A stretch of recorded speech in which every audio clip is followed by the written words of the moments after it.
So case closed, right?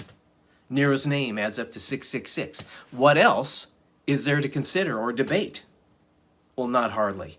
There are many arguments that outweigh the case to be made that Nero was the beast, which is the Antichrist represented in Revelation chapter 13.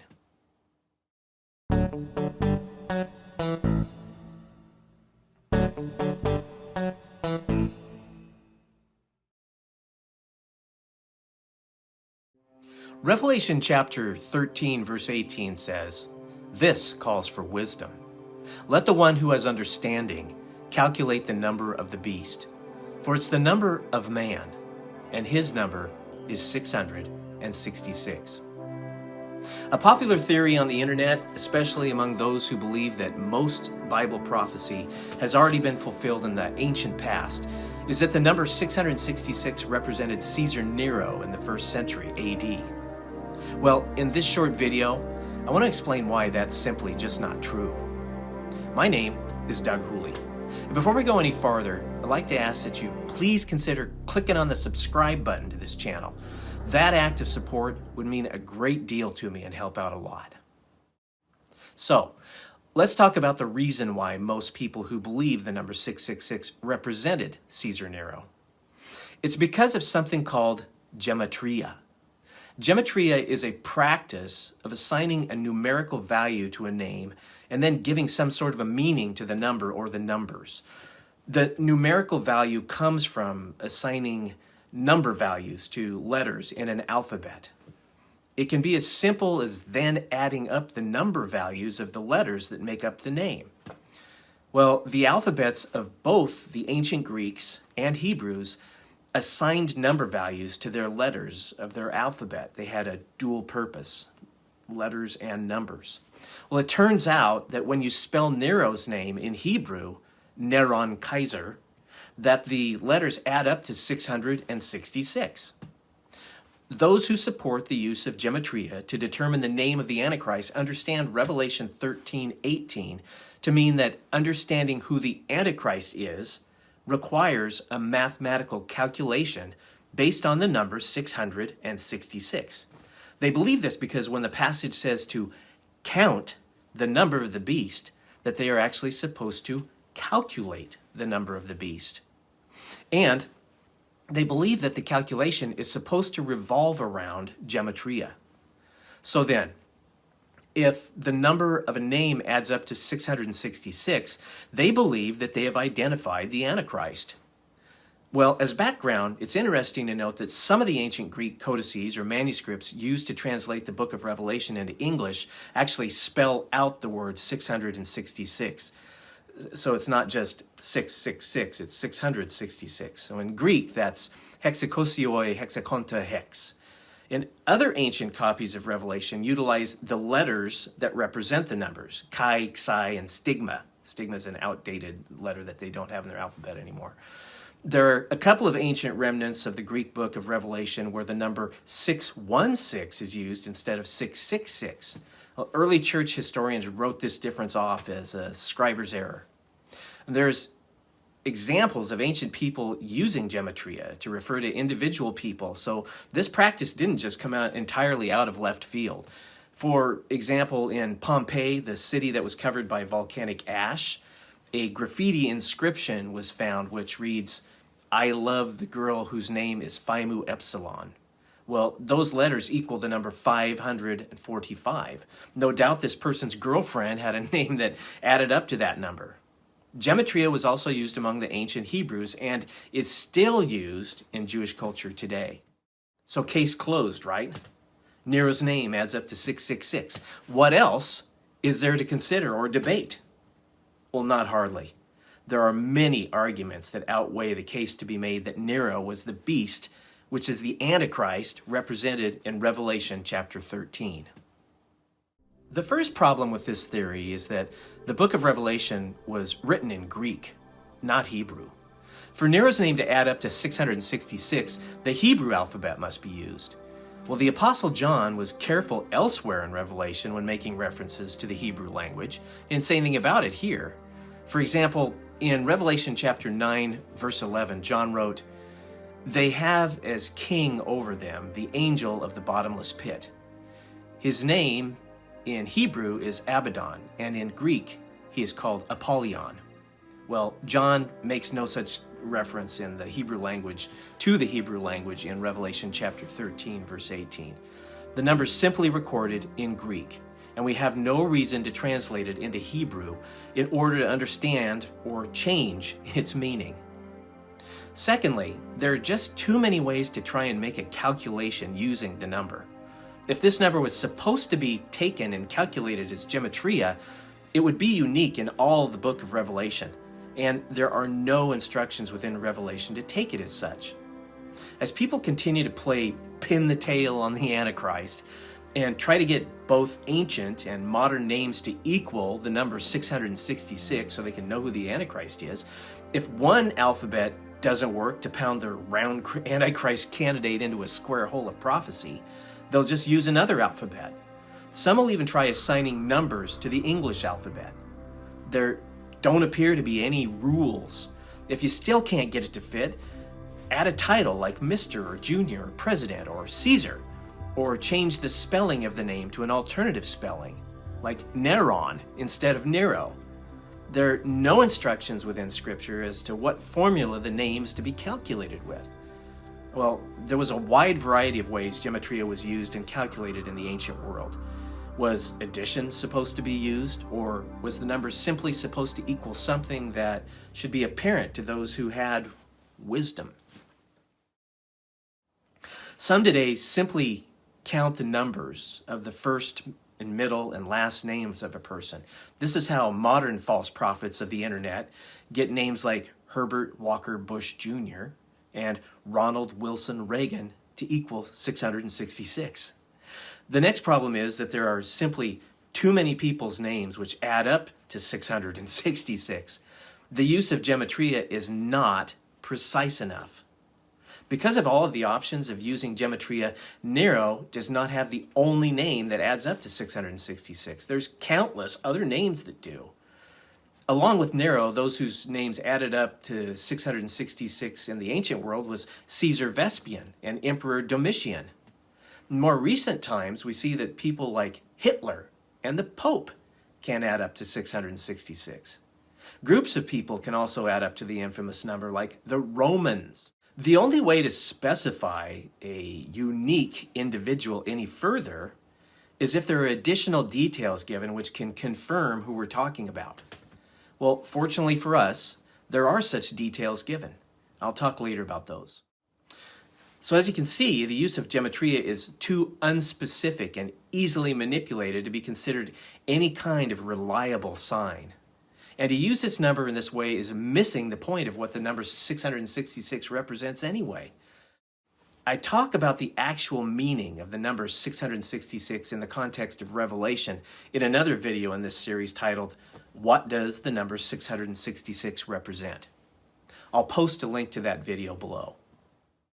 If taking the number 666 is something that gematria is supposed to be applied to in order to understand its meaning and serve as a warning to those living in the first century, then what was written in this passage ended up being a terrible failure. There's nothing from early church history, nothing written by the early church theologians known as the Church Fathers, that suggests anyone understood or calculated the number 666 using gematria. In fact, there was nothing until it was first proposed in 1831. Gematria was first talked about in the context of Revelation 13. If that's true, it means the warning came about 1800 years too late. If this way of interpreting Scripture is correct anyway. And if that's true, no one in the first century would have benefited by what Jesus was trying to reveal to them through John. How could that be? How could something so important that warranted a visit of Jesus to the earth, to warn his people about what was going to happen, to be lost for hundreds of years? Well, outside of gematria being too unreliable, we need to consider that the book of Revelation was related to prophecies that all pertain to the second coming of Jesus. Clearly, Jesus didn't return, and he hasn't returned to this planet. Some will try and make a case that he returned in secret in 1914. Others will say that His second coming was to be taken figuratively, and that he's currently ruling and reigning over the earth. But putting aside all of that nonsense, the fact that Jesus has not returned as specifically described in the Bible means Nero was not the person described in Revelation chapter 13-18, since that scripture is an important part of the details regarding the second coming. That is, unless Nero is resurrected from the dead to become the future Antichrist, and there are those who believe that. In fact, early Christians, some of them, believe that Nero might be resurrected from the dead to become the final iteration of the Antichrist on earth. Well, that's not what I'm claiming here. What I am saying is that the idea that Nero living and ruling as Caesar in the first century does not qualify for being associated with Jesus' second coming. Based on the context of the second coming, Nero is totally out of the running. Another reason that this passage did not refer to Nero, 666 does not equal Nero, is that the most likely authorship date of the book of Revelation is AD 96, during the reign of Emperor Domitian. There are many reasons that this date of authorship is more probable over an earlier authorship where Nero may have been the Caesar at the time it was written, but that's a topic for another time. Revelation was likely written 28 years after Nero died. So if that's true, who cares that Nero's name adds up to 666? It's only those who hold what's called the preterist position, that the majority of the prophecies have been taken place in the past already.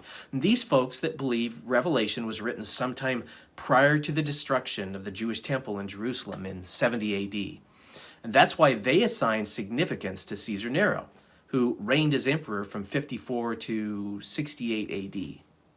Preterists claim that the majority of the book of Revelation, and also what Jesus had to say during his Olivet Discourse, had to do with the Romans waging war on the Jews from 66 AD to 73 AD. Again, anyone who studies the New Testament prophecies can easily see how they're all tied to the return of Jesus and the establishment of his kingdom on this earth. Those things have not happened. Another noteworthy reason that Nero was not the Antichrist, is represented by the number 666, is because all of the earliest Christian writers and historians believed that the Antichrist would come in the future, at the end of this age, and precede the coming of Jesus.